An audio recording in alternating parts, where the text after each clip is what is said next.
Namah Shivaya.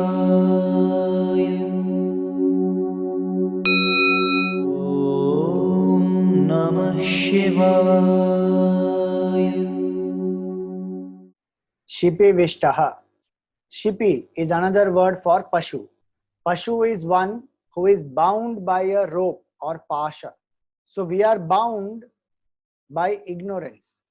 As human beings, we are bound by ignorance, and the other beings, they are bound by instinct, impulsiveness. Lord Shiva is that way called Pashupati, the Lord of all the beings. So Shipi means all the beings, and Vishtaha means one who has entered.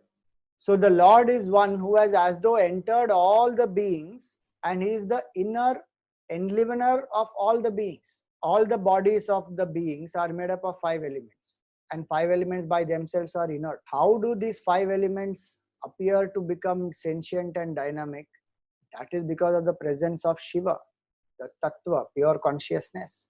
You know, our rishis, they said that death is not a wonder at all. What is a wonder is how are we alive?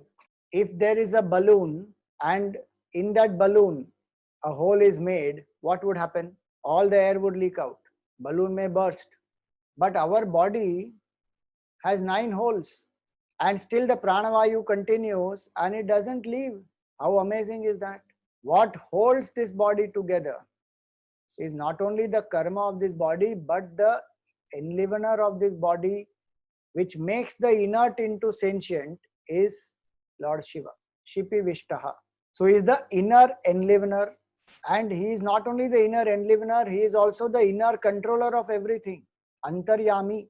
Even before a thought rises, it is the Lord who is illumining it. So the Lord is aware of all our thoughts, and if we have surrendered to the Lord becomes our master who controls our thoughts also.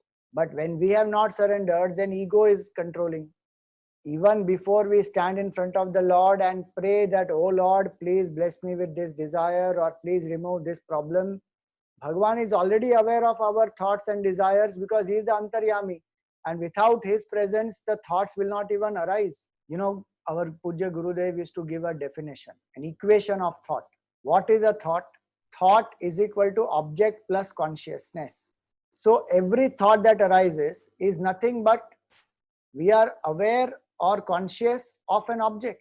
So if there is a thought that this is a phone or this is a computer or that is an apple or this is a table, there is a thought of the phone, computer, table, apple, which is enlivened by consciousness. Then we become aware this is a table, this is a apple, this is a computer, etc. Without the presence of that consciousness, thought is inert. It can't even arise. So he is the inner enlivener as well as the inner controller, Antaryami. Also it means he is the Sakshi in all of us, the witness.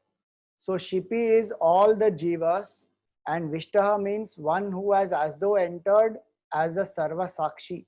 So each of us in our true nature are that pure Sakshi, the consciousness, which is aware of the ego and its play. And ego has no independent existence. It is actually infinite consciousness identified with just one body, mind, intellect. If we surrender that false identification through the right knowledge, Lord Shiva is the Guru who gives us that knowledge also, then one is free. So the Pashu who was bound by the rope of ignorance till now is liberated and realizes that I am that Satchidananda Swarup, Satyam Shivam Sundaram Swarup Atma. So this name Shipi Vishtaha indicates to us that how amazing is this process of enlivening the inert and making it sentient. In Vedanta it is said, when consciousness reflects in the buddhi, there is a sense of self-awareness. That buddhi, when it reflects with the mind, gets an identity of I am Mr. So and so, which further identifies with the body, and the inert body then becomes sentient. So the consciousness enlivens the intellect, the mind and the body, and they are able to perceive, feel and think and experience this world of objects, emotions and thoughts, all by the grace of pure Shiva. Though Lord Shiva is everywhere as existence, in the jiva, because there is subtle body, the response a jiva is able to give in terms of the sensory responses, the feelings, the thoughts, we are able to understand the expression of life or Chaitanya because of the subtle body. In the inert also Shiva is present, but in the jivas he has entered, meaning he enlivens their subtle body and which further identifies with this gross body, and we are able to interact with each other. That is the difference between the inert and the sentient. Both of them have a inert equipment, but in one there is a subtle body, so it appears alive. In the other there is no subtle body, so it appears dead. So Shiva is one who has entered all the sentient beings through the subtle body. And if our subtle body is purified, we will realize that we are that Shiva. So this name is also to indicate to us that Shipi Vishtaha means that consciousness which has entered into the subtle body of all the beings is our true self. And hence this name is also found in the Rudram portion of the Veda, where it is said, Namo Girishaya cha Shipi Vishtaya cha. In Anuvak 5, Mantra 6, this is said that Lord Shiva stays in the mountains, Kailash, Girishaya, Shipi Vishtaya. One interesting meaning of the word Shipi is Vishnu. So he stays in Kailash in the form of Vishnu. And we already saw that Shiva and Vishnu are one. And the second meaning is one who has entered all the jivas and who is their enlivener, who is their controller, and who is the witness. Sakshi means to see clearly without being involved.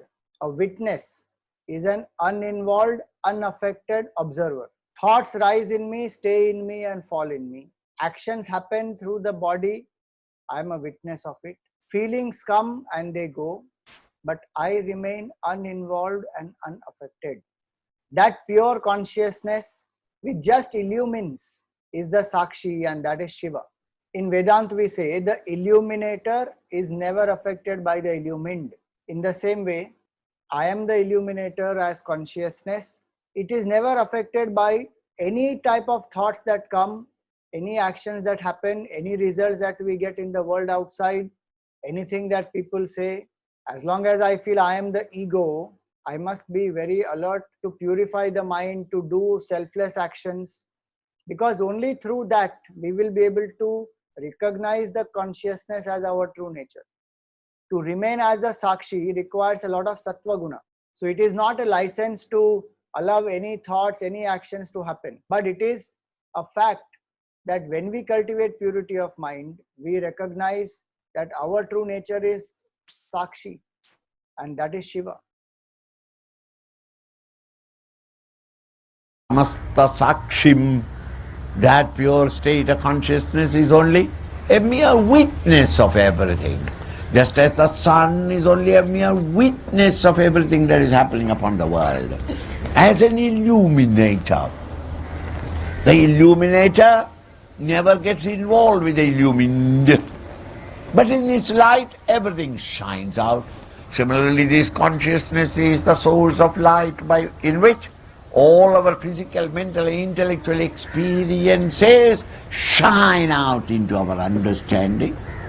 I become conscious of my physical, mental, intellectual experiences, and therefore they are valid.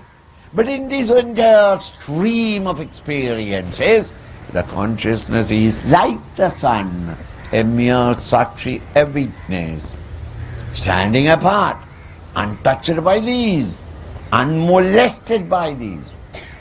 The sun is not molested by filth in the road or blessed by the Ganges that it is illumining.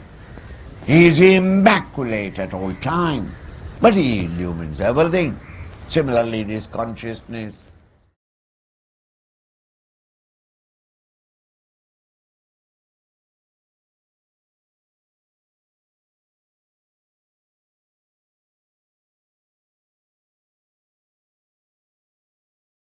Om Namah Shivaya.